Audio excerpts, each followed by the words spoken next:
Lee Priest at the 1997 Mr. Olympia versus Paul Dillett at the 1993 Mr. Olympia.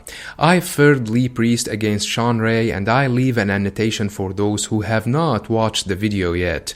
Now, as you all know, Paul is way taller, but I had to make Lee look taller in order to show more of his thighs in this matchup.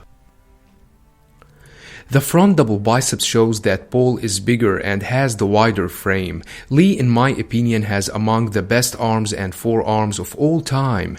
His biceps in this pose look massive, rounded, and full. Lee also has the smaller waist and the tighter midsection, which give him, along with his monstrous arms, this superhero look and adds to his aesthetics overall. The front lat spread might be among Paul's least impressive poses along with the rear one. He does not spread his lats properly and does not show the necessary symmetry. Although not that wide, Lee still shows better symmetry. Lee's conditioning was phenomenal that night, and it shows in the veins and the visible striations. Lee's chest might be among his least impressive areas, and it shows in the side chest. He did not have the size or the density in this area to match the likes of Paul. Of course, Lee is not that tall, but I had to make him look taller in order to show more of his thighs. Paul has the bigger and the denser chest, but Lee, in my opinion, has the better arms separation, but that would not be enough to beat Paul in this pose. They both did not have the best back out there, but Lee, in my opinion, has the better upper back. He also has the better biceps peak and the more symmetrical lats, but he did not have powerful hamstrings or glutes. By taking a look at the 1997 Mr. Olympia, where Paul placed 5th and Lee 6th, you can see that Lee has the better upper back, while Paul has the better conditioned and the more ripped glutes and arguably the hamstrings too. The rear lat spread was among Paul's least impressive poses, although this shot for Lee from the 1997 Mr. Olympia does not show much of his lats. He still hits the pose better than Paul does and shows superior symmetry.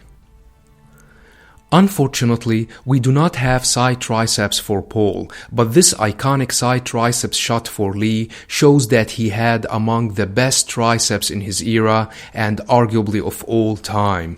Tom's reaction is priceless here.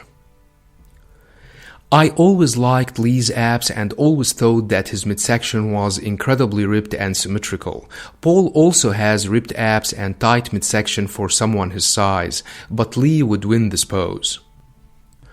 The most muscular shows that Paul is way bigger and wider. He has the better chest and the more rounded and fuller shoulders. Lee, on the other hand, does not show the best proportions here, as his phenomenal arms and forearms overshadow his chest and shoulders. So Lee would win the front lat spread and arguably the back double biceps, but I'm not sure about it, cause he had serious problems with the conditioning of his hamstrings and glutes. He would also win the rear lat spread, the side triceps, and the abs and thighs. Paul would win the side chest and the most muscular. As for the front double biceps, Paul is way taller and wider and has the more impressive V-taper, but Lee has the better arms and the smaller waist and looks more aesthetic overall. So it could go either way between the two, but I like Lee more. Let me know what you think about this matchup, and don't forget to subscribe, share, and like. Thanks for watching and have a nice one.